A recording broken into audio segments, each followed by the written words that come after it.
बहुत बड़ी खबर अमेरिका से आई। बहुत बड़ी खबर यह कि जहां न्यूयॉर्क में एक मेट्रो स्टेशन पर हुए हमले से हड़कंप मच गया है। हमलावरों ने न सिर्फ धमाके किए बल्कि गोलियां भी बरसाई, जिसके बाद जिधर रास्ता मिला लोग उधर भाग निकले।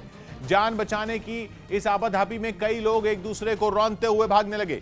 इस बीच अब वहां की पुलिस ने जानकारी दी है कि हमलावर बहुत खतरनाक है, हो सकता है वो फिर किसी इलाके में दहशत मचा दे, यानी अमेरिका में और दहशत मच सकती है। इसलिए हर तरफ उनकी जोर शोर से तलाश चल रही है हमलावरों की। यह हमला ऐसे वक्त में हुआ है जब यूक्रेन और रूस के बीच भीषण जंग चल रही है, जबकि ताइवान के मुद्दे पर चीन लगातार अमेरिका को आंख दिखा रहा है। इस हमले के बाद इधर दिल्ली में भी अमेरिकी दूतावास की सुरक्षा बढ़ा दी गई है। यह हमला हुआ है न्यूयॉर्क में, अमेरिका के न्यूयॉर्क में। अमेरिका के मुख्य शहरों में एक न्यूयॉर्क, वहां की व्यावसायिक राजधानी कहा जाता है। मेट्रो स्टेशन पर हमला हुआ है। हड़कंप मचा हमले से हमलावरों ने न सिर्फ धमाके किए, गोलियां भी बरसाई। जिधर रास्ता मिला लोग उधर भाग निकले। जान बचाने की आपाधापी में लोग थे, एक दूसरे को रौंदते हुए भागने लगे।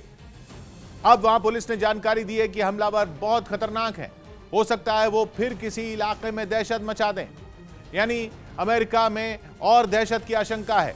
हर तरफ हमलावरों की जोर शोर से तलाश चल रही है।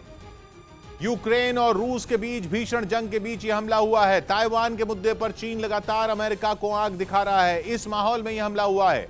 हमले के बाद इधर दिल्ली में भी अमेरिकी दूतावास की सुरक्षा बढ़ा दी गई है, क्योंकि यूक्रेन युद्ध के बीच जिस तरह से अमेरिका में यह अटैक किया गया, उससे पूरी दुनिया में दहशत मच गई।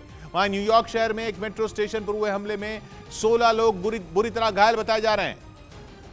और इस हमले के बाद वहां अफरा तफरी मच गई। इस हमले का एक वीडियो भी सामने आया, जिसमें मेट्रो के रुकने के बाद कई लोग जान बचाकर चिल्लाते हुए भागते दिखाई दिए। इस दौरान मेट्रो से धुआं निकलता दिखाई दिया। देखने में ऐसा लगा जैसे मेट्रो के अंदर ही धमाका हुआ हो। इसके बाद तो वहां जैसे भगदड़ मच गई। भागने की आपाधापी में कई लोग प्लेटफॉर्म पर ही गिर गए, जिन्हें कुछ लोग संभालते भी नजर आए। बताया गया कि यह हमला उस वक्त हुआ जब सुबह सुबह न्यूयॉर्क के ब्रुकलिन मेट्रो स्टेशन पर दफ्तर जाने वालों की भारी भीड़ जमा थी। दावा यह किया गया कि तभी गैस मास्क पहने 2 हमलावरों ने वहां ताबड़तोड़ गोलियां चलानी शुरू कर दी। यही नहीं, मेट्रो स्टेशन पर धमाके की भी आवाज सुनी गई, जिससे पूरा इलाका दहल गया। ये एक बहुत बड़ा हादसा है, क्योंकि न्यूयॉर्क का जो ये सबवे स्टेशन है ब्रुकलिन, ये एक बहुत हाई प्रोफाइल एरिया में नहीं है न्यूयॉर्क के, लेकिन इसमें जो अभी घायल हैं और जो क्रिटिकल है, गंभीर है, उनकी संख्या बढ़ रही है। जो वहाँ से अभी हमें तस्वीरें मिल रही हैं, उसमें लोग घायल जमीन पर पड़े हैं, खून और बिल्कुल खून से जमीन एकदम लाल हो चुकी है। थोड़ी देर बाद इस हमले की कुछ डरा देने वाली तस्वीरें सामने आई, जिनमें एक तस्वीर में मेट्रो स्टेशन पर कई लोग खून से सने दिखाई दिए। मेट्रो स्टेशन के अंदर जगह जगह खून बिखरा नजर आया। इसी तरह की एक और तस्वीर में कुछ लोग घायलों की मदद करते दिखाई दिए। वहीं इस हमले के बाद पूरे शहर में हाई अलर्ट कर दिया गया और मामले की गंभीरता को देखते हुए फौरन पूरे इलाके को सील कर दिया गया। यही नहीं, हमलावरों की तलाश में जगह जगह छापेमारी शुरू कर दी गई।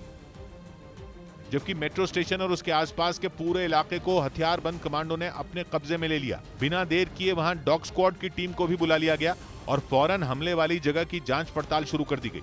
हमलावर बच के न जा सके, इसके लिए चप्पे चप्पे की तलाशी शुरू की गई। इतना ही नहीं, थोड़ी ही देर में FBI की टीम भी मौके पर पहुंच गई। इस बीच पुलिस वालों ने वहां से लोगों को हटाना शुरू किया, ताकि घायलों को वक्त रहते फौरन अस्पताल पहुंचाया जा सके। वहां से आई एक तस्वीर में मेट्रो स्टेशन के पास से गुजरने वाली एक सड़क पर जैम लगा दिखाई दिया। कई पुलिस वाले तो मेट्रो स्टेशन की तरफ आने वाली सड़क पर ही खड़े हो गए, ताकि उस तरफ लोगों को आने से रोका जा सके। इस पूरी घटना की जानकारी फौरन राष्ट्रपति बाइडेन को दे दी गई। इस बीच संदिग्ध हमलावरों के हुलिये की कुछ जानकारी भी सामने आई, जिसके मुताबिक वो हमले के दौरान न केवल गैस मास्क पहने हुए थे, बल्कि यूनिफॉर्म में भी थे, जो वहां मेट्रो स्टेशन पर काम करने वाले कर्मचारी पहनते हैं उस यूनिफॉर्म में। यह भी कहा जा रहा है कि हमलावर अफ्रीकी मूल के अमेरिकी नागरिक हो सकते हैं। अफ्रीकी मूल के अमेरिकी नागरिक यानी अश्वेत हो सकते हैं, जो अपने साथ बड़े बैग लेकर चल रहे थे।